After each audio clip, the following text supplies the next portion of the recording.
ஜல்லிக்கட்டுல என்ன நடந்துச்சோ அதே மாதிரி இவங்களை வந்து 13வது நாள் வந்து மிட் நைட்ல காவல்துறையில வந்து அடிச்சு ஒரு குடோன்ல அடைச்சு வச்ச மாதிரி அடைச்சு வச்சிருந்தாங்க. குப்பைகளை அள்ளி கொட்டின மாதிரி கொட்டின. முறையே என்னன்னா கையை உடைக்கிறது, ஒரு அம்மாவோடைய மார்பத்தை நெஞ்சு அப்படி இப்படி ஏறி மிதிச்சு கீழே பேச்சு மூச்சு இல்லாம கிடக்குறாங்க. ஒரு அம்மாவோட பையனை கையை உடைச்சு அவன் பஸ்ல ஏத்தி கீழே படுக்க போட்டு வச்சிருக்காங்க, ஏதோ நாயை போட்ட மாதிரி. மேயர் பிரியா இதை தாண்டி என்ன சொல்றாங்கன்னா, இங்க எல்லாம் உட்காந்து போராட்டம் பண்ணாதான் அசிங்கமா இருக்குது, வெளியில இருந்து யாராவது இருந்தாங்கன்னா அசிங்கமா நினைப்பாங்க. இன்னைக்கு ப்ரொக்ளைம் இயந்திரம் மூலமா குப்பைகள் அகற்றப்பட்டது, இந்த வண்டி மூலமா குப்பைகள் அகற்றப்பட்டது. அது என்ன சொல்ல வராங்கன்னா, நீ இல்லாம இருந்தாலும் இங்க வேலை நடக்கும். இந்த தூய்மை பணியாளர்கள் போராட்டத்தில் இருக்கும் பொழுது உயர் நீதிமன்றத்துல வழக்கு போட்ட தேன்மொழி அவங்க யாரு? டிஎம்கே சார்ந்தாங்க. அவன் ராம்கி நிறுவனம் உள்ள வரும்போது தெலுங்குக்காரனா இருந்தாலும் அவன் தெலுங்குக்காரன் இங்க வேலைக்கு வைக்க போறதை தாண்டி இந்திக்காரனோட இறக்கணும், சம்பளம் அவனுக்கு தான் லாபம் வேணும். அப்படிங்கிற பட்சத்துல திருமாவளவன் பேசுறதெல்லாம் திமுக ஊதுகுழலாம் பேசுற மாதிரி தான் நான் பாக்குறேன். எல்லாரும் கார் ஓட்ட ஆரம்பிச்சுட்டாங்கன்னா கார் வச்சிருக்கவனு என்ன மரியாதை? அதான் திருமாவளவன் பேசுறது. நான் ஒரு தனியார் கம்பெனில வேலை பார்த்துட்டு இருக்கேன். அங்க இருக்கும்போது நான் செத்துட்டேன்னா எனக்கு எப்படி ஸ்டாலின் இழப்பீடு கொடுக்கும்? எனக்கு எப்படி ஸ்டாலின் இன்சூரன்ஸ் கொடுக்க முடியும்? பணத்துக்கு அவங்க ஆசைப்பட்டு விலை போயிட்டாங்கன்னா வந்துருவாங்க, இல்ல சிந்திச்சு வாக்களிச்சாங்கன்னா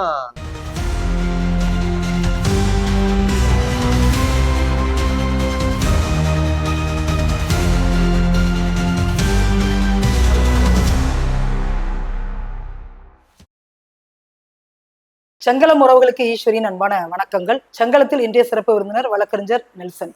வணக்கம். ரொம்ப மகிழ்ச்சி உங்களை சந்திச்சதுல. நீங்க நேரம் கொடுத்ததுக்கு ரொம்ப ரொம்ப நன்றி. கடந்த 13 நாட்களாக தூய்மை பணியாளர்கள் மாநகராட்சி முன்னாடி போராட்டம் பண்ணாங்க. ஜல்லிக்கட்டுல என்ன நடந்துச்சோ அதே மாதிரி இவங்களை வந்து 13வது நாள் வந்து மிட் நைட்ல காவல்துறையில வந்து அடிச்சு ஒரு குடோன்ல அடைச்சு வச்ச மாதிரி அடைச்சு வச்சிருந்தாங்க. குப்பைகளை அள்ளி கொட்டின மாதிரி கொட்டினாங்க. அதுல குறிப்பாக பெண் வழக்கறிஞர்கள் அது பெரிய பேசு பொருளாக இருந்தது. ஸோ இவங்களுடைய போராட்டம் எது நோக்கி இருந்தது, அந்த கோரிக்கை வந்து நிறைவேறியதா? நீதிமன்றத்துல வந்து என்ன தீர்ப்பு கொடுத்தாங்க? நான் இந்த போராட்டத்தை வந்து கொஞ்சம் ஆரம்பத்துல இருந்து பார்க்கலாம். அதாவது இதுக்கு முன்னாடி 2021க்கு முன்னாடி இந்த பிரச்சனை இருந்துச்சு. பல பிரைவேட் கம்பெனிஸ் வந்து கிட்டத்தட்ட ஒரு 10 சோன் கிட்ட மெயின்டைன் பண்ணிட்டு இருந்தாங்க. லைக் எக்ஸாம்பிள் நீங்க எடுத்தா அவர்லேண்ட் மதுரையில நடந்த பிரச்சனை இப்போ நீங்க பாத்தீங்கன்னா அதுவும் ராம்கி மாதிரியே ஒரு பிரைவேட் கம்பெனி. இதோட ஆரம்ப கட்டம் வந்து இதுக்கான விதையை போட்டதே திமுக அரசாங்கம் தான். நம்ம வந்து அவங்கள குறை சொல்றதை தாண்டி அவங்க எதனால இந்த பிரச்சனை வந்துச்சுக்கு காரணமே அவங்க தான். அவங்களதான் கேள்வி கேட்டாங்க. 2021ல ஒரு குறை தீர்ப்பு முகாம் ஒன்று நடக்குது. அதாவது எலெக்ஷன் ரிசல்ட் வர்றதுக்கு முன்னாடி தேர்தல் பிரச்சாரம் டைம்ல நடக்குது. அப்போ லேடி ஒருத்தங்க கோரிக்கை வைக்கிறாங்க, ஐயா இப்போ எங்களுக்கு வந்து அவங்க எல்லாருமே தூய்மை பணியாளர்கள், எங்களுக்கு வந்து பணி நிரந்தரம் பண்ணல. ஸோ எங்களுக்கு வந்து எங்களோட வேலையும் பணி நிரந்தரம் பண்ணி தரணும், ரெண்டாவது வந்து சம்பளத்தையும் கொஞ்சம் உயர்த்தி தரணும், மூணாவது விஷயம் என்னன்னா எங்களை வந்து தனியாருக்கு விற்கக்கூடாது, ஐ மீன் வந்து தனியாருக்கு கீழே நாங்கள் போகக்கூடாது, கார்பரேஷன் டிபார்ட்மெண்ட்டு கீழே நாங்கள் வேலை பார்க்குற மாதிரி எங்களுக்கு உத்தரவாதம் கொடுங்க அப்படின்னு சொல்லிட்டு ஒரு கோரிக்கை வைக்கிறாங்க. பொறுத்ததான் பொறுத்துட்டீங்கம்மா, இன்னொரு 1.5-2 மாதங்கள் தான் பொறுத்து கொள்ளுங்க, உங்களுக்கான ஒரு இந்த ஆட்சி மாற்றம் வந்துடும், நாங்கள் வந்தோடனே உங்களுக்கு பண்ணித்தரோம் அப்படின்னு. 4.5 ஆண்டுகளுக்கு எந்த இஷ்யூ இல்லை. காரணம் என்னன்னா இந்த ராம்கி கான்ட்ராக்ட் எந்த பேச்சுவார்த்தையும் வரல. இவங்க அப்படியே ஆஸ் யூஷுவல் கார்பரேஷன் கீழே வேலை பார்த்துட்டு இருந்தாங்க. எந்த இஷ்யூவும் வராத காரணத்தினால அப்படியே அமைதியா போயிட்டு இருந்துச்சு. இப்ப என்ன ஆயிடுச்சுன்னா ராம்கிக்கு தான் இந்த கான்ட்ராக்ட் கொடுத்தாச்சு, சைன் ஆயிடுச்சு, இந்த ராம்கி கீழே தான் இனிமே நீங்க வேலை பார்க்க போறீங்கன்னு சொல்லிட்டு கிரேட்டர் சென்னை கார்பரேஷன் கீழே 2 அத்தாரிட்டியான பர்சன்ஸ், மேயர் பிரியாவும் டெபுட்டி மேயர் மகேஷ் அவர்களும், இவங்க 2 பேரும் கொடுக்கறது தான் ரெப்யூட்டடான அறிக்கை. ஸோ இப்போ இவங்க என்ன பண்ணிட்டாங்க, திட்டவட்டமா சைன் ஆயிடுச்சு, இதை கேன்சல் பண்ண முடியாதுங்கிறதுல வந்து தெளிவா சொல்லிட்டாங்க. சொன்னதுக்கு அப்புறமா தான் இந்த மக்கள் வந்து போராட்டத்தை ஆரம்பிக்கிறாங்க. 1 நாள் 2 நாள் 3 நாள்னா 10-12 நாள் போராட்டம் பண்றாங்க. முதலாம் கட்டம் 2வது கட்டம் எல்லா பேச்சுவார்த்தை பண்ணுவோம், எல்லா பேச்சுவார்த்தையிலையும் உங்க போராட்டத்தை நீங்க கைவிடணும், காரணம் என்னன்னா இது தனியாருக்கு கொடுத்தாச்சு அப்படிங்கறத அதை தான் முன்வைக்கிறாங்க அரசு தரப்புல இருந்து. கொடுத்ததுக்கு அப்புறமா தான் இந்த மக்கள் போராடினதுக்கு அப்புறம் அன்னைக்கு நைட்டு இந்த இண்டிபெண்டன்ஸ் டே ஆகஸ்ட் 15க்கு ஒரு 2 நாளுக்கு முன்னாடி என்ன பண்ணாங்க, இந்த மக்கள் நைட்டோட நைட்டா சேம் ஜல்லிக்கட்டு நடந்த மாதிரியே தான், நான் வந்து வெளியே தெரியல. காரணம் ஒரு நம்ம எல்லாருமே இப்போ நம்ம லைஃபை பார்த்துக்கோங்களேன், சோசியல் மீடியால ஒரு 11-12 வரைக்கும் ஆக்டிவா இருப்போம். 12 மணிக்கு மேல எல்லாரும் ஓரோட தூங்க போயிடுவாங்க. 12ல இருந்து 12:45 போலீஸ் ஏவி விட்டு என்ன பண்ணிட்டாங்க, ஒரு டோட்டல் கிரௌடையும் கிளியர் பண்ணிட்டாங்க. ஆக்சுவலா லீகலா பண்ணது வந்து கரெக்ட் தான். ஏன்னா வந்து கோர்ட் ஆர்டர் கொடுத்துருச்சு இவங்களை அப்புறப்படுத்தணும் அப்படின்னு சொல்லிட்டு. ஆனா கோர்ட் வந்து இந்த மாதிரி அப்புறப்படுத்தணும்னு எந்த வரிமுறையும் கொடுக்கல. இவங்களை லத்தி வச்சு அடிச்சு கையை உடைச்சு இவங்களை தூக்கி மிதிச்சு இந்த மாதிரி பண்ணணும்லாம் எந்த ஒரு ஆர்டரும் கொடுக்கல. இந்த கிரௌட இங்க இருந்து மாறி இன்னொரு 2 இடங்களை அவங்க சொல்றாங்க, அந்த 2 இடங்களை நீங்க போய் போராட்டம் பண்ணுங்க. அப்போ என்ன ஆகுதுன்னா இந்த மக்களுக்கு அந்த 2 இடத்துக்கான பெர்மிஷனும் கொடுக்கல. சோ அப்ப இவங்க அங்கே இருந்து அங்க போய் போராட்டம் பண்ணாங்கன்னா அப்போ அந்த இடத்துக்கான பெர்மிஷன் கொடுத்தாதான் இங்க இருந்து அங்க போவாங்க. கொடுக்காத பட்சத்துல அந்த போராட்டம் அப்படி ஆறிடும். அவங்களுக்கான திருப்பி அந்த கூட்டத்தை கூட்டுறது கஷ்டம். சோ அப்படி இருக்கிற பட்சத்துல போலீஸ் அதுக்கும் பெர்மிஷன் கொடுக்கல. நைட்டோட நைட்டை இங்க இருந்து காலி பண்ணி மண்டபத்துல கொண்டு போய் அடைச்சிட்டாங்க. அந்த காலி பண்ண முறையே என்னன்னா கையை உடைக்கிறது, ஒரு அம்மாவோடைய மார்பத்தை நெஞ்சு அப்படி ஏறி மிதிச்சு கீழே பேச்சு மூச்சு இல்லாம கிடக்குறாங்க. கிட்டத்தட்ட 8 பேர்கிட்ட ஆம்புலன்ஸ்ல கூப்பிட்டு போனாங்க. ஒரு அம்மாவோட பையனை கையை உடைச்சு அவங்க பஸ்ல ஏத்தி கீழே படுக்க போட்டு வச்சிருக்காங்க, ஏதோ நாயை போட்ட மாதிரி. ரொம்ப அநாகரமா பண்ணியிருந்தாங்க. லைக் வந்து டிஐபிஆர்ல தெளிவா கொடுத்துட்டாங்க, என்னன்னா நீங்க வந்து எந்த இந்த மாதிரி நியூஸ் வீடியோஸ் எல்லாம் வெளில வரக்கூடாது, வந்துச்சுன்னா அரசு தரப்புல இருந்து வரக்கூடிய உங்களுக்கான சலுகைகள் இது மாதிரிப்பட்டது எல்லாமே உங்களுக்கு கிடைக்காது வர்ற காலகட்டத்துல அப்படின்னு சொல்லிட்டு. ஸோ அப்போ சோசியல் மீடியால உள்ள சில ஜேர்னலிஸ்ட் யூடியூப் சேனல்ஸ் மட்டும்தான் அதை கவர் பண்ணி வெளில கொண்டு வந்தாங்க. இதெல்லாம் நடந்துட்டு இருக்கும் போதுதான் அடுத்த நாள் ஒரு டிராமா வருது. மொத்த ஸ்கிரிப்டும் மாறினது மாதிரி, முதல்வரை பாராட்டினது மாதிரி எல்லா மக்களும் போறாங்க. போய் முதல்வருக்கு பாராட்டு தெரிவிக்கிறாங்க. ஃப்ரெண்ட்ல மேயர் பிரியா, சேகர் பாபு எல்லாரும் போறாங்க. லட்டெல்லாம் கொடுக்குறாங்க, காலைல உணவு சாப்பாடு கொடுக்குறாங்க அப்படின்னு சொல்லிட்டு ஒரு 4 திட்டங்களை அனௌன்ஸ் பண்றாங்க. அந்த திட்டங்கள் தான் லைக் காலை உணவு திட்டம். இவங்களுக்கு தூய்மை பணியாளர்கள் எல்லாருமே காலை உணவு 5 லட்சம் ரூபாய் ஃபர்ஸ்ட் இன்சூரன்ஸ் கொடுத்துருந்தாங்க. 5+5 10 லட்சம் ரூபாய் இப்போ இன்க்ரீஸ் பண்ணியிருக்காங்க. ஒருவேளை துரதிருஷ்டவசமா இவங்க பணியில இருக்கும்போது இறந்துட்டாங்கன்னா 10 லட்சம் ரூபாய் இவங்களுக்கு இழப்பீடு, 3 லட்சம் ரூபாய்க்கான தொழில் தொடங்குறதுக்கான கடன் உதவி. இது எல்லாமே ஒரு கிட்டத்தட்ட 6 திட்டங்களா கொடுக்குறாங்க. அவங்க பிள்ளைங்க வந்து காலேஜ் கல்லூரிகள் படிக்கிறதுக்கு அதுக்கான சலுகைகள் எல்லாமே கொடுக்குறாங்க. 6 சலுகைகள். இது எல்லாம் நாங்க கொடுக்குறோங்கிறதுக்கு ஒரு கும்பலை ஒரு ஸ்கிரிப்டை ரெடி பண்ணி பண்ணிட்டாங்க. நான் ஏன் கும்பல் தெளிவா சொல்றேன்னா, அதே மக்கள் கிட்ட போய் சேனல் பேட்டி எடுக்கும்போது இல்ல நாங்க எல்லாம் அங்க வரல, அது இன்னொரு டீமை இவங்க ரெடி பண்ணியிருக்காங்க, ஏன்னா நாங்க வந்திருந்தோன்னே எதுக்கு நாங்க திருப்பி போராட்டம் பண்றதுக்கு பெர்மிஷன் கேட்கிறோம் அப்படின்னு சொல்லிட்டு அவங்க சொல்லியிருந்தாங்க. அப்படி இருக்கிற பட்சத்துலதான் இந்த சலுகைகள் வந்துச்சுல்ல. தூய்மை பணியாளர்கள் ஓரா பாமர மக்கள், அடித்தர மக்கள், அவங்களுக்கு பெருசா இதை வந்து அலசி ஆராய தெரியாது. இதுல வந்து இது உண்மையா பொய்யா, நம்ம தனியார் கீழே எந்த கம்பெனி கீழே இருக்குங்கிறது தெரியாது. அப்படி இருக்கும்போது என்ன ஆயிடுச்சு, மதுரையில அவர்லாண்டுக்கு கீழே ஆல்ரெடி கான்ட்ராக்ட்ல வேலை பார்த்துட்டு இருந்த மக்கள் வந்து போராட்டத்தை அறிவிச்சாங்க. எதுக்குன்னா எல்லாருக்குமே ஒரு ஆசையா இருக்கும்ல, நம்மளுக்கும் அப்போ ஒரு 10 லட்சம் இழப்பீடு கிடைக்கும், இல்ல 3 லட்சம் ரூபாய் கடன் உதவி கிடைக்கும், நம்ம பிள்ளைங்களை ஏதாவது தொழில் செஞ்சு முன்னேறுவாங்க அப்படிங்கிற ஒரு தாட் வரும். இந்த அவர்லாண்டு கீழே இருக்க மக்கள் போராட்டத்தை அறிவிக்கிறாங்க. எதுனா இந்த 6 சலுகைகளும் நம்மளுக்கு கிடைக்கும் அப்படின்னு சொல்லிட்டு ஒரு ஆசையில. அப்போ என்ன ஆயிடுச்சுன்னா அவங்களுக்கு தெரியல, அவங்க ஒரு தனியார் கம்பெனி கீழே ஒர்க் பண்ணிருக்கிறது வந்து தெளிவா அவங்களுக்கு தெரியுது. ஆனா அவங்க வைக்கிற இன்னொரு கோரிக்கை என்னன்னா, எங்களை வந்து கார்பரேஷன் கீழே, அதாவது அரசு கீழே கொண்டு வரணும். 2 கொள்கை தான் அவங்க வைக்கிறாங்க, கோரிக்கை தான் வைக்கிறாங்க. ஒண்ணு வந்து எங்களையும் அரசுக்கு கீழே கொண்டு வரணும், தனியாருக்கு கீழே இருந்து எங்களை மாட்டுங்க அப்படிங்கிறதுல முன்வைக்கிறாங்க மெயினா. எதுக்காகனா அவங்களுக்கு ஒரு விஷயம் தெளிவா தெரிஞ்சிருச்சு, நம்ம தனியாருக்கு கீழே இருக்கிறது வரைக்கும் இந்த 6 சலுகைகளும் கிடைக்காது. அரசுக்கு கீழே வேலை பார்க்கறவங்களுக்கு மட்டும்தான் இந்த சலுகைகள், 6 சலுகைகள். அப்போ என்ன ஆயிடுதுன்னா போராட்டத்தை அறிவிக்கிறாங்களா, அவங்களையும் போலீஸ் வச்சு தூக்கிடுறாங்க. ஏன்னா அவர் தனியார் கம்பெனி, அவருக்கு நீ இல்லைன்னா இன்னொருத்தங்க. இப்ப நீங்க போராட்டம் பண்ணவங்கன்னா அரசுக்கு கீழே கொண்டு வர போறது இல்லை. ஏன்னா கான்ட்ராக்ட் 10 வருஷம் 15 வருஷத்துக்கு அவனு சைன் பண்ணி கொடுத்துருப்பாங்க.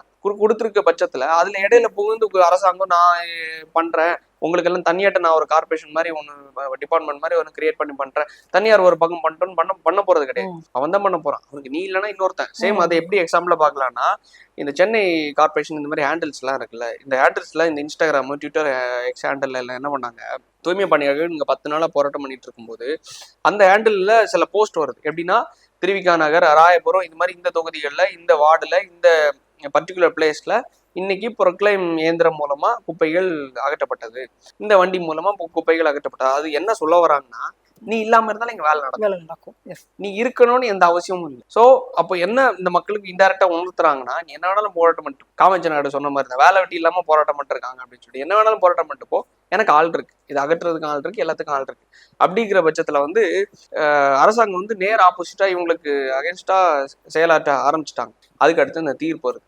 தீர்ப்புல என்ன வருதுன்னா, திட்டவட்டமா நேத்திக்கு மத்தியானம் தூய்மை பணியாளர்களுக்கோட இந்த போராட்டம் தோல்வி மாதிரி. என்னன்னா தனியாருக்கு கொடுக்கப்பட்ட இந்த கான்ட்ராக்ட் கொடுக்கப்பட்டதுதான், இதை திரும்பி பெற மாட்டாது.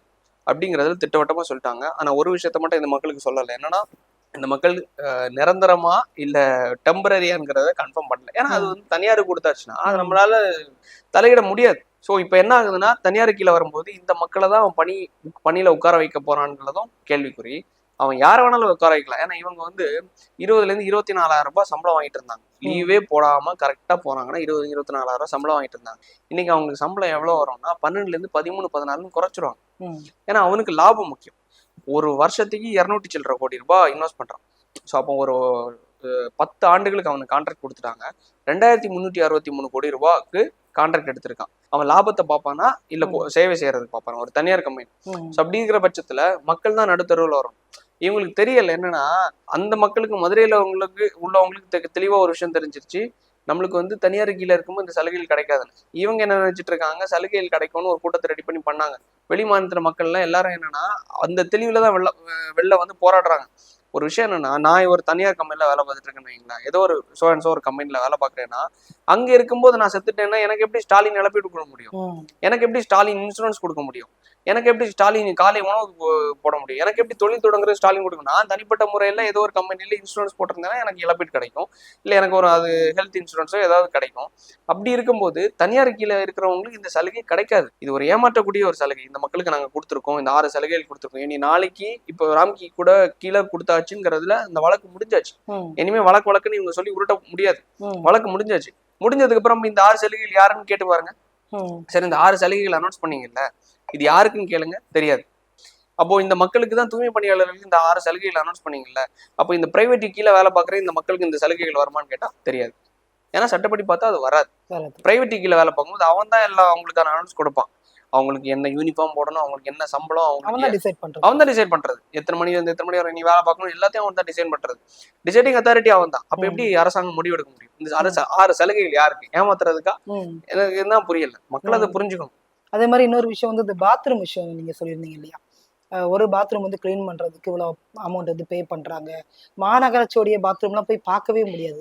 ஆக்சுவலா கிளீனிங் நடக்குது டெய்லி. ஆக்சுவலா அது என்ன விஷயம்னா, டாய்லெட் கரப்ஷன் சொல்லிட்டு ஊழல். அது நம்ம எப்படி கொண்டு போலாம்னா, இப்போ தூய்மை பணியாளர்களோட அரசாங்கம் வந்து தூய்மை பணியாளர்கள் இன்னைக்கு வந்து ராம்கி கொடுத்துட்டாங்க. அது மட்டும் தான் நமக்கு தெரியுது ஹைலைட்டா.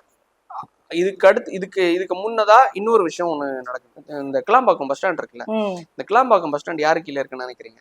ஆக்சுவலா அது முத்தமிழறிஞர் கலைஞர்னு சொல்லிட்டு போர்டெல்லாம் இருக்கும். ஆனா அது யாரு கீழே இருக்குன்னா பிவிபின்னு சொல்லிட்டு ஒரு தனியார் நிறுவனத்தோட கையில இருக்கு, கான்ட்ராக்ட்ல இருக்கு. கிட்டத்தட்ட 9 ஆண்டுகளுக்கு கான்ட்ராக்ட். ஓகேவா? அந்த கான்ட்ராக்ட் அந்த பஸ் ஸ்டாண்டுக்குள்ள ஓடுற எலக்ட்ரிக் பஸ்ஸஸ் உட்பட, அந்த பஸ் ஸ்டாண்டுக்குள்ள இருக்கிற ரெஸ்ட் ரூம்ஸ் உட்பட ஒட்டு மொத்தத்தையும் மெயின்டைன் பண்றது, plus GCC greater Chennai corporation கீழே இருக்கிற கிட்டத்தட்ட 1000 ரெஸ்ட் ரூம்ஸ் எல்லாத்தையும் மெயின்டைன் பண்றது எல்லாமே தனியார். ஒரு நாளைக்கு இதுல ஷாக்கிங்கான நியூஸ் என்னன்னா, ஒரு நாளைக்கு ஒரு சீட், அதாவது ஒரு ரெஸ்ட் ரூமை கிளீன் பண்றதுக்கு அரசு தரப்புல இருந்து கொடுக்கப்பட்ட தொகை எவ்வளவுன்னா 364 ரூபாய். ஒரு லிக்விட விலை, எனக்கு ஹார்பிக்கோ ஏதோ ஒரு லிக்விட் வச்சுக்கோங்களேன், ஒரு 50 ரூபா 100 ரூபா வருதுன்னு வச்சுக்கோங்க. இன்னொரு ப்ரஷ் எடுத்துக்கோங்க. இது ரெண்டும் கிளீன் பண்றதுக்கு தேவைப்படுது. இது ரெண்டும் பிளஸ் இன்னொருத்தவங்களுக்கு சம்பளம் கொடுத்தா கூட இந்த அமௌண்ட் வருமானம் எனக்கு தெரியல. சரி, கான்ட்ராக்டுக்கான லாபம் வச்சா கூட இந்த அமௌண்ட் வருமானு தெரியல. சரி, ஒரு லிக்விடு ஒரு நாள்ல காலி ஆயிருமா? இல்ல, ஆகாது. ஒரு நாள்ல ஒரு லிக்விட் காலி ஆகுதுன்னா மினிமம் குறைஞ்ச ஒரு 10 சீட்ஸை கிளீன் பண்றாங்கன்னு அர்த்தம். ஆனா ஒரு சீட்டுக்கு 364 ரூபா ஒதுக்கும் போது, அதுக்கு முன்னாடி அவங்க ஒதுக்கிட்டு இருந்த அமௌண்ட் எவ்வளவுனா கிட்டத்தட்ட 2 ஆண்டுகளுக்கு முன்னாடி இதே சென்னை கிரேட்டர் சென்னை கார்பரேஷன் கீழே ஒரு சீட்டுக்கு ஒதுக்கப்பட்ட அமௌண்ட் எவ்வளவுனா கிட்டத்தட்ட 3 ரூபாய் சில்லற தான் அமௌண்ட். அது எத்தனை மடங்கு ஏறி இருக்குன்னு மட்டும் பாருங்க. 3 ரூபாயில இருந்து 364 ரூபாய் எங்க இருக்குன்னு மட்டும் பாருங்க. அப்போ 3 ரூபாவுக்கும் அதே வேலை நடந்திருக்கு, 364 ரூபாய்க்கும் அதே வேலை நடந்திருக்கு. அப்படி இருக்கிற பட்சத்துல அன்னைக்கும் அது குப்பை மாதிரி தான் இருக்கு. எப்படி இந்த சேட்டைன்னு ஒரு படம் வந்துச்சு, உள்ள வீட்டுக்குள்ள இறங்கினா ஃபுல்லும் குப்பை மாதிரி இருக்கும் வீடு, சிக்கன் சாப்பிட்டு அப்படி போட்டப்பா அந்த அதே குப்பை தான். இது வந்து 3 ரூபாய்க்கும் சேம் கான்ட்ராக்ட், 364க்கும் சேம் கான்ட்ராக்ட் ஏத்தி கொடுத்துருக்காங்க. என்ன வேலை நடந்துச்சுன்னு கேட்டா இல்ல. அந்த பணம்லாம் யார்கிட்ட போகுது? பிரைவேட்டுக்கு. என்ன வேலை நடந்துச்சுன்னு கேட்டா தெரியாது. 1000 சீட்ஸ்ங்கிறது போது அந்த அமௌண்ட்டை கால்குலேட் பண்ணி பாருங்க. ஒரு ரெஸ்ட் ரூமுக்கு ஒரு மாசத்துக்கு செலவு பண்ற அமௌண்ட் கிட்டத்தட்ட 10,000 ரூபாய். அது என்ன லட்சணத்துல இருக்கு? அதுங்கிற ஒரு விஷயம் இருக்கு.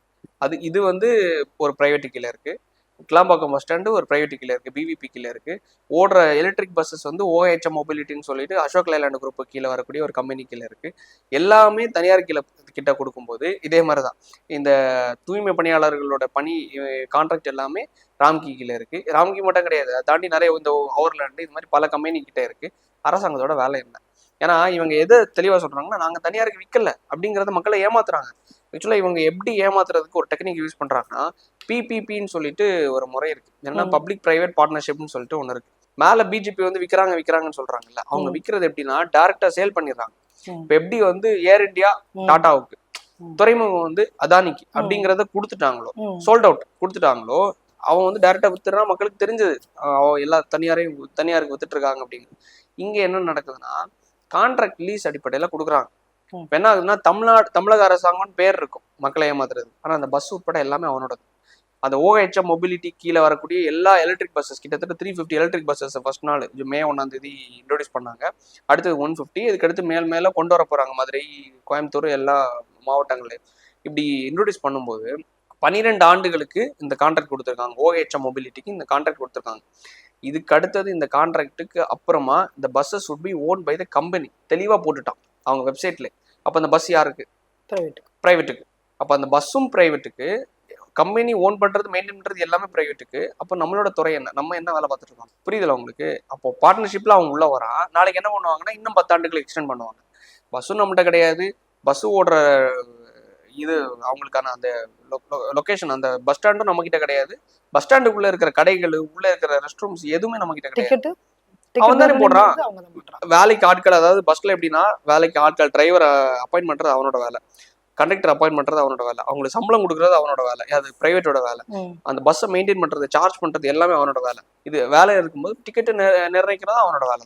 அமைச்சரதுக்கு போக்குவரத்து துறைக்கு இல்ல, போக்குவரத்து துறை எல்லாமே என்னன்னா இது மாதிரி பிரைவேட்டுக்கு கொடுக்க தாரை வாக்குறதுக்காக இந்த மாதிரி படிப்படியா கொண்டு வந்துட்டு இருக்காங்க.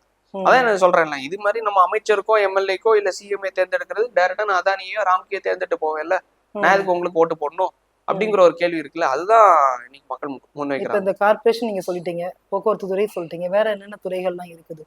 இல்ல, இன்னைக்கு இருக்கிற பட்சத்துல கிட்டத்தட்ட நம்ம தினம் பார்க்கக்கூடிய துறைகள்லாம் இந்த துறைகள் தான். ஒரு மக்கள் வந்து வெளியே வராங்கன்னா பஸ் ஸ்டாண்ட் போறாங்க, பஸ்ஸை பாக்குறோம். அதை தாண்டி ஏன் பாமர மக்களோட கண்ணோட்டத்துல பாருங்க, அவசரத்துல ஏதாவது ஒரு ரெஸ்ட் ரூம்ஸ் யூஸ் பண்ணணும்னா ரெஸ்ட் ரூம்ஸ் போறோம். அதை தாண்டி வந்து காலையில இருந்து நம்ம ஈவினிங் வரைக்கும் பாக்குறது தூய்மை பணியாளர்களை பாக்குறோம். இப்படி கண்ணில் படுறது எல்லாமே தனியார்கிட்ட இருக்கு, எல்லாமே தனியார்கிட்ட இருக்கு. அப்படிங்கிற பட்சத்துல படிப்படியா கொண்டு வந்துட்டு இருக்காங்க. அதனால வந்து இதை மக்களுக்கு தெளிவுபடுத்தணும். என்ன நினைச்சிட்டு இருக்காங்க, இதெல்லாம் டெவலப்மெண்ட் நினைச்சிட்டு இருக்காங்க. பிரைவேட் கொடுத்து அவங்க நல்லா பண்றாங்க. உண்மையிலேயே அந்த பஸ் நல்லா இருக்கு பாக்குறது. என்னதான் ஒரு 1-2 பஸ் ரோட்ல நின்னாலும் பாக்குறதுக்கு நல்லா இருக்கு. சரி, கொஞ்சம் எக்கோ ஃப்ரெண்ட்லியா இருக்காங்க அப்படிங்கிறது. ஆனா அதுக்கு பின்னாடி அவங்க நல்லா சம்பாரிச்சிட்டு இருக்காங்க. அரசாங்கம் அந்த துறையை நடத்தினா நஷ்டம் ஆகுது, அவன் எப்படி நடத்தினா லாபம் இருக்கு? அவன் நடத்தினா லாபம் வருது இல்ல. இந்த குப்பை அள்ளுற துறையை வந்து ஊக்குவிக்க கூடாதுன்னு சொல்லிட்டு திருமாவளவன் அவர்கள் பேசிட்டாரு. அந்த குப்பை அள்ளுற துறையை வச்சுதான் KKR கம்பெனி பல்லாயிரம் கோடி ரூபாவை அந்த பயோகேஸ் அதுல இருந்து தயாரிச்சு சம்பாரிச்சிட்டு இருக்கான். அதுக்கு முன்னாடி ஒரு கேள்வி, அது நம்ம ராம்கி நிறுவனம் பேசுவோம். அதுக்கு முன்னாடி இந்த தூய்மை பணியாளர்கள் போராட்டத்தில் இருக்கும் பொழுது நீதிமன்றத்துல, உயர் நீதிமன்றத்துல வழக்கு போட்டு அந்த தேன்மொழி அவங்க யாரு? DMK சார்ந்தாலாம். ஆமா, ஆக்சுவலா அது ஒரு அதாவது ஸ்கிரிப்ட் கம்ப்ளீட்டா ரெடி பண்ணார். இப்ப நேரடியா நீங்க வந்து ஒரு போலீஸை ஏவி விட்டு இந்த கூட்டத்தை கலைக்கும் போது இவங்க மேல டைரக்டா ஒரு அட்டாக் வரும், மக்களுக்கு ஒரு கெட்ட பேர் வரும். ஸோ அதுக்கு ஒரு ஃபார்மாலிட்டியா எப்படி பண்ணலாங்கிறத வந்து பிளான் பண்றாங்க. சரி, ஓகே, ஒரு பெண்மணி இதனால துன்பப்பட்டுட்டாங்க அப்படிங்கிற ஒரு ஸ்கிரிப்டை ரெடி பண்ணி அவங்க எப்படி ஒரு கதையை கோர்க்குறாங்கன்னா, நான் வந்து ரயில்வே ஸ்டேஷனுக்கு போனேன், இந்த கூட்டத்தினால என்னால் உள்ளே போக முடியல, இவங்க என்ன அலோவ் பண்ணல. ஸோ இதனால வேலிடா ஒரு அழகாக ஒரு ரீசனை கிரியேட் பண்ணுறாங்க. இதனால நான் சிரமத்துக்கு உள்ளாகப்பட்டனால நான் போய் கேஸ் கொடுக்குறேன் அப்படின்னு சொல்லிட்டு கேஸ் போட்டு அதுக்கு வந்து ஸ்டே வாங்கி இன்னொரு இடத்துக்கு போராட்டம் பண்ணுறதுக்கு மாற்றினாங்க. இப்படிதான் கொண்டு போகிறாங்க. அப்போ கோர்ட் என்ன ஆர்டர் கொடுக்குது, இப்போ நீங்கள் போராடக்கூடிய இடம் இது கிடையாது, மக்களுக்கு இடையூறா இருக்கு, அப்போ நீங்கள் இன்னொரு இடத்துல போய் போராடுங்கிறது. அதை வச்சு நைட்டோட நைட்டு அப்புறப்படுத்துறாங்க. இதுதான் பக்கா ஸ்கிரிப்டா இவங்க பண்ணது. அது யாரோட ஆள்னா சேகர் பாபு அவரோட ஆள். அவங்க தான் இந்த நபரை கிரியேட் பண்ணி அவங்கள பக்கா DMK பர்சன். அப்படியே லீகலா நீங்க பாத்தீங்கன்னா இது ரைட்டு தான். உண்மையிலேயே ஒரு மக்கள் சிரமப்பட்டுட்டாங்கன்னா அவங்க வந்து கோர்ட் அப்ரோச் அப்படிதானே பார்ப்பாங்க. ஆமா, கோர்ட் அப்படிதான் பார்ப்பாங்க. பர்மிஷன் இல்லாத இடம் இது. ஆமா, கோர்ட் அப்படிதான். ஏன்னா ரிப்பன் மாளிகை ஹார்ட் ஆஃப் த சிட்டில இது நடந்துட்டு இருக்கு. ஆனா இந்த மக்களுக்கான போராட்டத்தை திருப்பி அவங்க கண்டினியூ பண்ண விட்டுருக்கணும்ல, விடல இல்ல. இன்னைக்கு வரைக்கும் அவங்க கேட்டுட்டு இருக்காங்க, எங்களுக்கான போராட்டத்துக்கு பெர்மிஷன் கொடுங்க, அந்த 2 இடத்துல எங்களுக்கு பெர்மிஷன் கொடுங்கன்னு கொடுக்கல. அப்போ ம். எப்படி அது நியாயமா இவங்க பண்ணாங்கன்னு நினைக்கிறீங்க? இந்த கூட்டத்தை கலைக்கணும், இது பண்ணணுங்கிறத ஃபார்மாலிட்டியா மூவ் பண்ணாங்க. ம். அதுதான் பார்க்க வேண்டிய விஷயம். இந்த ராம்கி நிறுவனம் வந்துடலாம். ராம்கி அந்த பெயர் மட்டும் தான் அங்க அடிபட்டு இருக்குது. பின்னாடி நீங்க சொன்ன மாதிரி கேக்கையார், அதோட பேக்ரவுண்ட் என்ன? இல்ல ஆக்சுவலா எல்லாரும் பார்த்துட்டு இருக்கிறது என்னன்னா, ராம்கி அதோட ஓனர் வந்து ஒரு எம்பியா இருக்காங்க.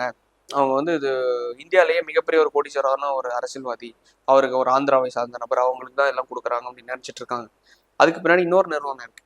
ஒரு வெள்ளைக்காரன் ஒருத்தன் இருக்கான், கேகேஆர்னு சொல்லிட்டு, கோல்பர்க் கிராவிஸ் ராபர்ட்ஸ்ன்னு சொல்லிட்டு ஒரு வெளிநாட்டை சார்ந்த ஒரு கம்பெனி. ராம்கி தான் இந்த கான்ட்ராக்ட் எடுத்திருக்காங்களா இல்ல கேகேஆர் எடுத்திருக்காங்களான்னு கேட்டா கேகேஆர் தான் எடுத்திருக்கான். ஏன்னா ராம்கியோட கிட்டத்தட்ட 60% ஷேர் ஹோல்டிங்ஸை வச்சிருக்குது யாருன்னா கேகேஆர். அந்த கால்பர்க் டிராவிஸ் ராபர்ட்ஸ் கம்பெனி தான் இந்த கம்பெனியோட 60% ஷேர் ஹோல்டிங்ஸாக வச்சிருக்கான். ஒரு கம்பெனியோட 55% ஷேர் ஹோல்டிங்ஸ் மேலே ஒருத்தன் வச்சிருந்தாலே ஓனர்ஷிப் யாருன்னா அவன் தான் ஓனர். அப்படிங்கிற பட்சத்தில் இந்த கான்ட்ராக்ட் யாரோடது? அவன் வந்து ராம்கி வந்து இங்கே மட்டும்தான் குப்பாள்ற தொழிலை பண்ணிட்டு இருக்கான்.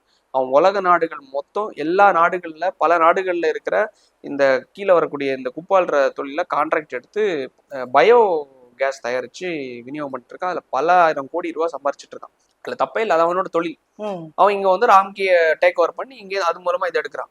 கேள்வி ஒன்னே ஒண்ணுதான், அவன் பண்றதுக்கு நீ பண்ணிட்டு போலாம் இல்ல? அது உன் வேலை வந்து டாஸ்மாக்ல சாராயம் விற்கிற சரக்கு விற்கிறதா உன் வேலையா? இல்ல வந்து எல்லாத்தையும் வருமானம் வர்றதெல்லாம் தனியாருக்கு கொடுத்துட்டு இதுல வந்து வருஷத்துக்கு 40,000 இருந்து 50,000 கோடி ரூபாய் டாஸ்மாக்ல ரெவன்யூ வருது, அவனும் 10,000 கோடி ரூபாய் சம்பாரிச்சிட்டு இருக்கான். அது மாதிரி 10 துறைகளை வச்சிருந்தாலும் இது மாதிரி நீ சம்பாரிச்சிடலாம்ல. எதுக்கு டாஸ்மாக் அரசு நடத்தணும், அது வந்து அரசு நடத்தக்கூடாது? இப்ப தனியாருக்கு கொடுத்தா அவன் சிறப்பா பண்றான், பஸ்ஸையும் சிறப்பா பண்றான், உங்களுக்கு அந்த குப்பாடுறதே சிறப்பா பண்ணிட்டு இருக்கான், எல்லாத்தையும் பண்ணிட்டு இருக்கும்போது நீங்க அதை பண்ணக்கூடாது? அவனுக்கு அத்தனை லாபத்தை கொடுத்தா பண்றான். எனக்கு ஒரு கேள்வி என்னன்னா, தனியாருக்கு கொடுக்கணும்னு ஒரு மோட்டிவ் அவனுக்கு உனக்கு எந்த டிரான்சாக்ஷன் லாபம் இல்லாம எதுக்கு அவனுக்கு கொடுக்க போற? இப்ப எனக்கு வந்து மக்கள் இதோட போராட்டம் பண்ணிட்டு இருக்காங்க, எனக்கு ஒரு கெட்ட பேர் வருதுன்னு எனக்கு தெரியுது, தெரிஞ்சோம் நான் உங்களுக்கு கொடுக்குறேன்னா உங்ககிட்ட இருந்து எனக்கு எந்த லாபமும் இல்லாம நான் தருவேன்னு நினைக்கிறீங்களா? அதை எப்படி கொடுக்க முடியும்? ஸோ அப்படி இருக்கிற பட்சத்துல இந்த மக்களுக்கு கொடுத்தா சரி ஓட்டாச்சும் கிடைக்கும் அப்படிங்கிற ஒரு சென்டிமெண்ட்ல இவங்க கொடுத்தா கூட இங்க கொடுத்தா எனக்கு காசு கிடைக்கும். மினிமம் யோசிச்சு பாருங்க, 2,363 கோடி ரூபாய் மினிமம். அதுல ஒரு 10% இல்ல 20%, எனக்கு அது ஒரு பெரிய அமௌண்ட் தானே ஒரு அமைச்சருக்கு. 200 கோடி ரூபா 400 கோடி ரூபாங்கிறது கான்ட்ராக்ட் சும்மா விட முடியும்? அப்பேற்பட்ட பட்சத்துல மக்கள் நலன் முக்கியமா, தனியார் கிட்ட இருந்து வரக்கூடிய பணம் முக்கியமான? தனியார் பணம் தான் இவங்களுக்கு முக்கியம். காரணம், இவங்களுக்கு ஒரு 300 பேர் போராட்டம் பண்றாங்களா, கடைசியில் 5,000க்கு 10,000 வீசினாங்கன்னா அதே மாதிரி தானே கொடுத்துட்டு இருக்காங்க. மொபைல் போனு, கார்ட்போர்டு, பென்னு, அவங்களுக்கான வாட்சு, கிட்டத்தட்ட அந்த மொபைலோட ரேட்டு கிட்டத்தட்ட 25,000 ரூபாய். ஒரு ஸ்ப்ளெண்டர் பைக்கு 1,4 லட்சம் ரூபாய் மதிப்புல ஒரு நபருக்கு மட்டும் இவங்களால கொடுக்க முடியுதுன்னா இந்த 300 மக்கள் போராடினதுக்கு இவங்களுக்கு என்ன வேணாலும் வீசுவாங்க. அப்படி பணம் இவங்க வச்சிருக்காங்க. அப்ப அந்த ஆணவத்துலதான் இந்த கூட்டத்தை கலைச்சிட்டு நம்ம கடைசியில பாத்துக்கலாம் அப்படிங்கறதுல திமுக அரசாங்கம். ராம்கி நிறுவனம் வந்துட்டு தாய்மொழி தெலுங்கா அந்த நிறுவனர் இல்ல, ஆக்சுவலா என்னதான் இருந்தாலும் சரி அவன் தொழில் பண்றான். நான் ஒரு நான் என்ன கேட்க வரேன் அப்படின்னா, அப்ப அவங்க யாருக்கு வந்து பிரியாரிட்டி கொடுப்பாங்க? தெலுங்கு கம்பெனி அப்படிங்கறத தாண்டி அவன் பிரியாரிட்டி கொடுக்கறது வந்து யாருக்குனாலும் பணம் தர்றவங்க அவனுக்குனாலும் இவன் பிரியாரிட்டி கொடுக்க ரெடியா இருப்பான். பணம் வருது. தொழிலாளர்கள் நான் கேட்கிறேன். இல்ல அதான் நான் சொல்றேன்ல, இப்ப தொழிலாளர்கள் நம்ம ஊர்ல வேலை பாக்குறவங்க தமிழ்நாட்கள் வேலை பார்த்துட்டு இருக்காங்கன்னு வைங்களேன். நாளைக்கு அவன் ராம்கி நிறுவனம் உள்ள வரும்போது அவன் தெலுங்குக்காரனா இருந்தாலும் அவன் தெலுங்குக்காரனுக்கு வேலைக்கு வைக்க போறதை தாண்டி இந்திக்காரனை உள்ள இறக்கிடுவான். சம்பளம் அவனுக்கு தான் லாபம். புரியுதா? இப்போ இப்போ அவனுக்கு வந்து இவங்களை வேலைக்கு வைக்கணுங்கிறது எந்த அவசியம் கிடையாது. இவன் போராட்டம் பண்ணிட்டே இருக்காங்கன்னா அவனுக்கு பெர்மனண்டா மேல இந்திக்காரனுக்கு 10,000 9,000 சம்பளத்துக்கு வந்துடுவான்ல. அப்ப அவன் யாரை ப்ரொமோட் பண்ணுவான்? இங்க வேலையாட்கள் யாரா இருப்பாங்க? தமிழ்நாட்களா இல்ல அவங்களா இருப்பாங்களா? அப்படி ஒரு கேள்வி இருக்குல்ல. இருக்கிற சம்பளத்துக்கு கிடைக்கக்கூடிய வேலையும் கூட கிடைக்காது இவங்களுக்கு. ஆமா, கிடைக்காது. அதுக்குதான் பணி நிரந்தரத்துக்கு போராடுறாங்க, கிடைக்கல.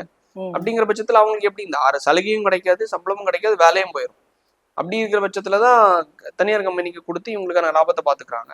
தனியார் கம்பெனி என்னதான் தெலுங்கா இருந்தாலும் அவங்க தெலுங்குக்காரனை கொண்டு வரதை தாண்டி அவங்க மேல வடநாட்டுல இருந்து கொண்டு வந்துருவாங்க. அதனால வந்து ராம்கி நிறுவனம் ஒரு தெலுங்கு கம்பெனியா இல்ல வந்து அது ஒரு வெளிநாட்டு கம்பெனியாங்கிறத தாண்டி நம்ம எதுக்கு அப்படி ஒரு கம்பெனி கொடுக்கணும்? முதல்ல அது தமிழ் கம்பெனியா இருந்தாலும் சரி நம்ம எதுக்கு ஒரு கம்பெனிக்கு டெண்டரா கொடுக்கணும்? அவசியம் இல்லைல்ல. அதுக்கு நம்மளே வந்து அந்த நடத்திடலாம்ல. லாபகரமான தொழில் தானே. 2,363 கோடி ரூபாய்க்கு தனியார் கொடுக்கறதுக்கு அந்த காசை நம்மளே வச்சு பண்ணிடலாம்ல. அதான் நம்மளோட கேள்வி. இப்ப அமைச்சர் சேகர் பாபு அப்ப பேசும்போது கூட சொல்றாங்க, அவருக்கும் இந்த துறைக்கும் வந்து சம்பந்தமே இல்லை. பட் அவர் சொல்றாரு தேர்தல் அறிக்கையில இதெல்லாம் கொடுக்கவே இல்லை. மேயர் பிரியா இதை தாண்டி என்ன சொல்றாங்கன்னா, இங்க எல்லாம் உட்காந்து போராட்டம் பண்ணாத அசிங்கமா இருக்குது, வெளியில இருந்து யாராவது வந்தாங்கன்னா அசிங்கமா நினைப்பாங்க. 19ஆம் தேதி 1வது மாசம் 2021 வருஷத்துல ஸ்டாலின் அவர்கள் ஒரு அறிக்கை கொடுத்திருக்காங்க. அந்த அறிக்கை ஒரு பெரிய அறிக்கை. அறிக்கையில கடைசி 2 லைனை மட்டும் படிக்கிறேன்.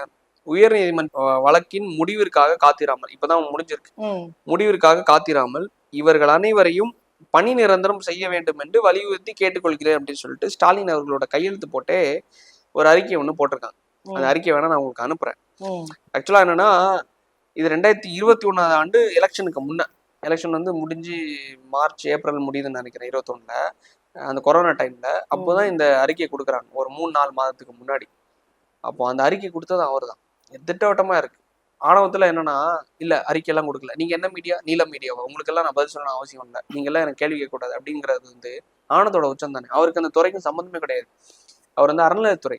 இது யாரு கீழே வரும்னா கே நேரு அவர்களோட கீழே வரும். இப்ப அவர் பதில் சொல்லணுமா, இவர் பதில் சொல்லணுமா? சரி, அவர் சொல்றாரு அவரோட தொகுதிங்க, அதனால அவர் பதில் சொல்றாங்கன்னா, மதுரையில் அவர்லாண்ட்ல அந்த மக்கள் போராடிட்டு இருக்காங்க. அங்க எந்த அமைச்சர், எந்த எம்எல்ஏ அங்க அவங்களுக்காக நின்றாங்க? அப்ப மூர்த்தி அவங்களுக்காக இன்னும் பேசணும்ல, அப்ப பிரஸ் மீட் கொடுத்துருக்கணும்ல. மதுரையில் அவர் தானே இருக்காரு, அமைச்சரா இருக்காருல்ல, அவர் பேசியிருக்கலாம், பிடிஆர் பேசியிருக்கலாம், அவங்க பேசணும்ல. அப்ப இவர் மட்டும் இந்த தொகுதின்னு பேசலாம்னா இவருக்கும் அதுக்கு சம்மந்தமே கிடையாது, அந்த துறைக்கும். என்ன வந்துருக்கீங்க இப்படி கையை விரிச்சிட்டு போறாரு.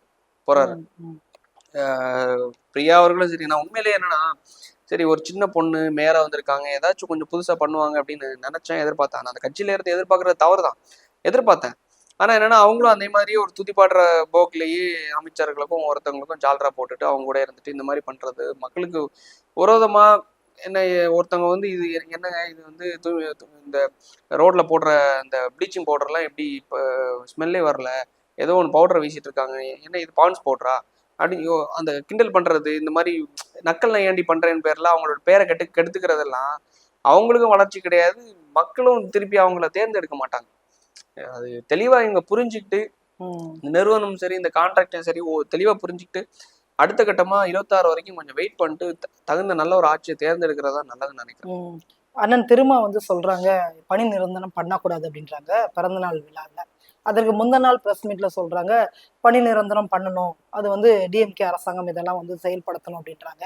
ஸோ அவங்களுடைய கருத்தை வந்து முரண்பாடாக இருக்குது. அவர் வந்து திமுகவோட 2 குழல்ல ஒரு குழல் ஆயிட்டாரு. அவரே அவரோட அபிஷியலான வாயாலே அனௌன்ஸ் பண்ணிட்டாரு. ஆக்சுவலா என்னன்னா, ஒரு 2 நாட்கள் மட்டும் தான் என்ன சொல்றாரு, தூய்மை பணியாளர்களுக்காக இந்த அரசு நிக்கணும். வீரமணி அவர்கள் திராவிட கழகத்துல இருந்து அவரும் பேசியிருந்தாரு, தூய்மை பணியாளர் பிரச்சனையை இப்படி எளிதா விடக்கூடாது.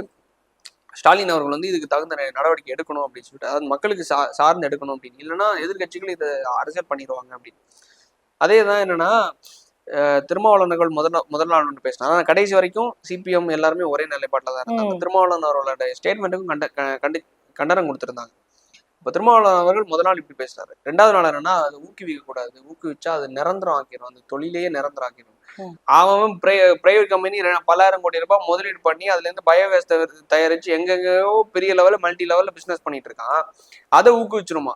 இந்த மக்கள் இந்த வேலை பார்த்து அவங்க குடும்பத்தை திருப்பி அந்த பிள்ளைங்களை எல்லாம் இந்த மாதிரி எல்லாம் வேலை பார்க்க கூட்டு வர. என்கிட்ட ஒருத்தங்க ஒரு பையன் மெசேஜ் பண்ணியிருந்தான், பிரதர் எங்க அம்மா வந்து இதே தொழிலை செஞ்சு இன்னைக்கு என்ன வந்து ஒரு பிரைவேட் ஹாஸ்பிட்டல்ல வந்து ஸ்டாஃப் நர்ஸா வேலை பார்க்குற அளவுக்கு நான் வளர்ந்துருக்கேன். அவன் நாளைக்கு அவனோட புள்ள வந்து குப்பாளுமா வல்லாது, அவனோட புள்ள ஒன்னி மெடிக்கல் துறையில ஏதாவது ஒன்று படிக்கும், அவனோட கல்யாணம் பண்ண போற மனைவி என்னவா இருப்பாங்க, அதே ஒரு நர்ஸாவோ இல்ல ஒரு ஏதோ ஒரு மெடிக்கல் துறையில உள்ளவங்களா. ஸ்டேட்டஸே மாறிடுதுல. அம்மா என்னதான் அந்த வேலை பார்த்தாலும் அந்த பிள்ளைய வந்து குப்பாளுறதுக்கு உள்ள மெஜாரிட்டியே இந்த மாதிரிதான் இருக்காங்க. யாருமே தான் புள்ள இந்த குப்பாளணும் வீட்டுல போய் இது பண்ணணும்னு விரும்புறது கிடையாது. அப்ப எப்படி நீங்க திருமாவளவன் சொன்ன மாதிரி இது ஊக்குவிக்கும். அவங்க வந்து இந்த நம்ம செய்யற வேலை ரொம்ப இழிவான வேலை, அதனால நம்ம பிள்ளை இது வரக்கூடாதுன்னு தான் விரும்புவாங்களே தவிர திருப்பி இதுல வரணும்னு விரும்ப மாட்டாங்க. திருப்பி இந்த தொழிலுக்கு யார் வரணும், இந்த வேலைக்கு யார் வரணும்னு விரும்புவாங்கன்னா மறுபடியும் ஒரு சர்க்கிள் வரும்ல. கஷ்டத்துல இருந்து நம்ம ஏதாவது வேலை கிடைக்கல, இன்னொரு 4 பேர் வீட்டுல தெரியாதவன் வீட்டுல வேலை செய்யறதுக்கு அவன் எந்த கண்ணோட்டத்துல பாப்பான்னு தெரியாது, பாத்ரூம் கழுவணும் அப்படிங்கிற ஒரு விஷயம் வரும்போது நம்ம ஏன் இந்த வேலையை செஞ்சு நம்ம குடும்பத்தை மேம்படுத்தி நம்ம பிள்ளைங்களோட லைஃப் அப்லீட் பண்ணலாம்னு நினைக்கிறவங்க இதுக்கு வரலாம். அவங்க வருவாங்க திருப்பி அது ஒரு சர்க்குலர் ரொட்டேஷன் ஆகும். மக்கள் 2000-5000த்துக்கு ஓடுறவன் இருக்கான், 10 லட்சம் 50 லட்சத்துக்கு ஓடுறவனா இருக்கான். அவனுக்கும் வேலை வேணும், இவனுக்கும் வேலை வேணும். அப்படிங்கிற பட்சத்துல திருமாவளவன் பேசுறதெல்லாம் திமுக ஊதுகுழலாம் பேசின மாதிரி தான் நான் பாக்குறேன்.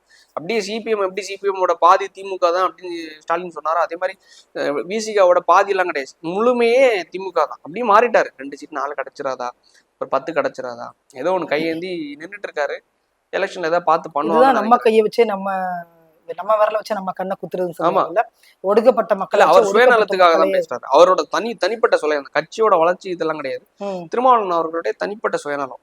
ஒரு 4 சீட் எக்ஸ்ட்ரா கிடைச்சிடாதா, 5 சீட் எக்ஸ்ட்ரா கிடைச்சிடாதா, நம்ம இந்த டிமாண்டை கிரியேட் பண்ணலாம் ம், அப்படிங்கறதுனாலதான் பண்ணிட்டு இருக்காரு. ம், மக்களோட நலனுக்காக எல்லாம் கிடையாது. மக்களோட நலனுக்காகனா அதை பேசியிருப்பாருல. தனியார் கம்பெனிக்கு எதுக்கு சாதகமா பேசணும்? தனியார் கம்பெனி இவங்களை வச்சு பல ஆயிரம் கோடி ரூபாய் அந்த பயோகேஸை தயாரிச்சு இந்த குப்பையை வச்சு சம்பாரிச்சிட்டு இருக்காங்க. அது கவர்மெண்டே பண்ணாங்க. ஆமா, கவர்மெண்டே பண்ணலாம். அப்ப திருமாவளவன் அவர்கள் நீங்க எல்லாரும் பண்ண வேண்டியது தானே. ம், விசிக கட்சியில இருந்து அந்த டெண்டர் எடுத்து நீங்க எடுத்து அந்த எல்லா மக்களையும் ப்ரோமோட் பண்ணி உங்களுக்கு நல்ல சம்பளம் தரோம், ம், நாங்களும் பயோகேஸ் தயாரிச்சு அரசாங்கத்துக்கு நல்ல வருவாயும் கொடுக்குறோம், நாங்களும் லாபம் தயாரிச்சுக்கணும், நீங்க எடுக்க வேண்டியது தானே. ம், இன்னொரு தெலுங்கு கம்பெனியோ வெள்ளக்காரனோ உள்ள கேகேஆரோ ராம்கியோ வந்து பண்றதுக்கு நீங்க பண்ணிட்டு போக வேண்டியது தானே. ம். அதை நாங்க ஆதரிக்கலாம். சொல்யூஷன் சொல்லவே மாட்டேன்றாங்க. பண்ண மாட்டாங்க. சொன்னா ம். மக்கள் தெரிஞ்சிருவாங்க, புத்திசாலி ஆயிருவாங்கல்ல. ம், ம், இப்போ நம்ம விஷயத்த மக்கள் கிட்ட கொண்டு போய் சேர்த்துட்டோம்னா அவங்களுக்கு விஷயம் தெரிஞ்சிடும். ம், அப்ப யாரு டம்மி ஆயிருவா? சொல்றவன் டம்மி ஆயிருவான். ம், எல்லாருக்கும் தெரிஞ்சிருச்சுன்னா, ம், எல்லாரும் கார் ஓட்ட ஆரம்பிச்சுட்டாங்கன்னா கார் வச்சிருக்கவனு என்ன மரியாதை? அதான் ம், திருமாவளவன் பேசுறாரு. ம். அதுவும் இந்த போராட்டத்தில் பாத்தீங்கன்னா எல்லாமே 40 வயசு 45 வயசுக்கு மேல இருக்கிறவங்க தான் போராடுறாங்க. இளைய தலைமுறையினர் யாரும் அதுல இல்ல. 16 17 வயசு படிச்சுட்டு இருக்கக்கூடிய குழந்தைங்க வர்ற டைம்ல தான் ஒடுக்குனாங்க. ம். கொஞ்சம் கொஞ்சமா நடிகைகள், ஆக்டர், சினி இல்ல லைன்ல இல்ல, நான் தொழிலாளர்களுடைய குழந்தைகளை சொல்றேன். சோ இந்த தலைமுறை நீங்க சொன்ன மாதிரி குழந்தை அடுத்த தலைமுறைட்டு அவங்க படிக்க வைக்க போறாங்க. சின்ன குழந்தை எல்லாம் என்னன்னா, எங்க ஆயாவை எதுக்கு, சென்னை பாஷையில சொன்ன மாதிரி, எங்க ஆயாவை எதுக்கு நீங்க அரெஸ்ட் பண்ணீங்க, அரெஸ்ட் பண்ணீங்களா, வேலையை விட்டு தூக்குனீங்க, அவங்க இருந்தனால தான் எங்களுக்கு வந்து வீட்டுல சாப்பாடு இருந்துச்சு. அதை தாண்டி வந்து ஒரு பையன் எல்லாம் ஸ்டாலினோட போட்டோ போட்டு கீழே இது பண்றது, அந்த வீடியோ எல்லாம் பார்த்துருப்பீங்க. அது நான் அவங்களுக்கே அந்த ஒரு கொந்தளிப்பு இருக்கு. அவங்க என்னன்னா, அவங்கள வேலையை விட்டு தூக்குனதுனால எங்களுக்கு சாப்பாடு இல்லை, சாப்பாடு கொடுத்தா தானே அவங்களுக்கு அடுத்த கட்டமா படிக்கிறதுக்கும் எல்லாத்துக்கும் ஒரு அடுத்த கட்டத்துக்கு போக முடியும். இதுல எப்படி அதனாலதான் அந்த பிள்ளைங்க 1-2 பேர் தான் வர்றாங்க. திரண்டு வர்ற டைம்ல தான் மொத்தமா க்ளோஸ் பண்ணி. கடைசி நாள் பாத்தீங்கன்னா அந்த கல்லூரி மாணவர்கள் எல்லாம் உள்ள வந்துட்டாங்க. நியூ காலேஜ் வந்தது, ஒரு 4-5 காலேஜ் மாணவர்கள் உள்ள வந்துட்டாங்க. ஜல்லிக்கட்டு மாதிரி மிகப்பெரிய ஒரு புரட்சியாக இது இருக்கும் அப்படின்னு நினைக்கிறப்ப கரெக்டா மறுநாள் கொடியேற்றுறதுனால முந்த நாள் கிளீன் பண்ணிட்டாங்கல்ல, அப்புறப்படுத்திட்டாங்க இல்லையா. பக்கா ஸ்கிரிப்ட். இப்போ நிச்சயமாக அடுத்த முறை வர்றதுக்கு வாய்ப்பே இல்லை திரும்பி திமுக. இல்ல, இது மிகப்பெரிய ஒரு பிளாக் மார்க். பணத்துக்கு அவங்க ஆசைப்பட்டு விலை போயிட்டாங்கன்னா வந்துருவாங்க. இல்ல சிந்திச்சு வாக்களிச்சாங்கன்னா வாஷ் அவுட் பண்ணலாம். எப்பவும் போல 2000 கிடைக்கும் 5000 கிடைக்கும்னா அந்த 2000 5000 நீங்க ஒரே மாசத்துல சம்பாதிக்கலாம், உங்களுக்கு தெரியல. ஆனா திருப்பி 2000க்கும் 5000க்கு நீங்க விலைக்கு போனீங்கன்னா மறுபடியும் அவங்க தான் வருவாங்க. மறுபடியும் 5 வருஷம் ரோட்ல நிக்க வேண்டியது, அவங்க பிள்ளையும் போட்டோ போட்டு அடிக்க வேண்டியது. இதெல்லாம் வந்து தேர்தல் நேரத்துலதான் வந்து எதிரொலிக்கும் கண்டிப்பா. டிஎம்கே ஆட்சியில நடந்த இத்தனை விடயங்களும் கூட. ஸோ ரொம்ப ரொம்ப நன்றி, உங்களுடைய நேரத்தை கொடுத்து இவ்வளவு நேரமும் ரொம்ப அழகா வந்து நீங்க சொல்லியிருக்கீங்க ஆஸ் அ வழக்கறிஞரா. மீண்டும் நம்ம சந்திக்கலாம், நிறைய வந்து நம்ம பேசுவோம் தொடர்ந்து. நன்றி. மீண்டும் சந்திக்கும் வரை உங்களிடமிருந்து விடைபெறுவது உங்கள் கேவி ஈஸ்வரி. நன்றி, வணக்கம்.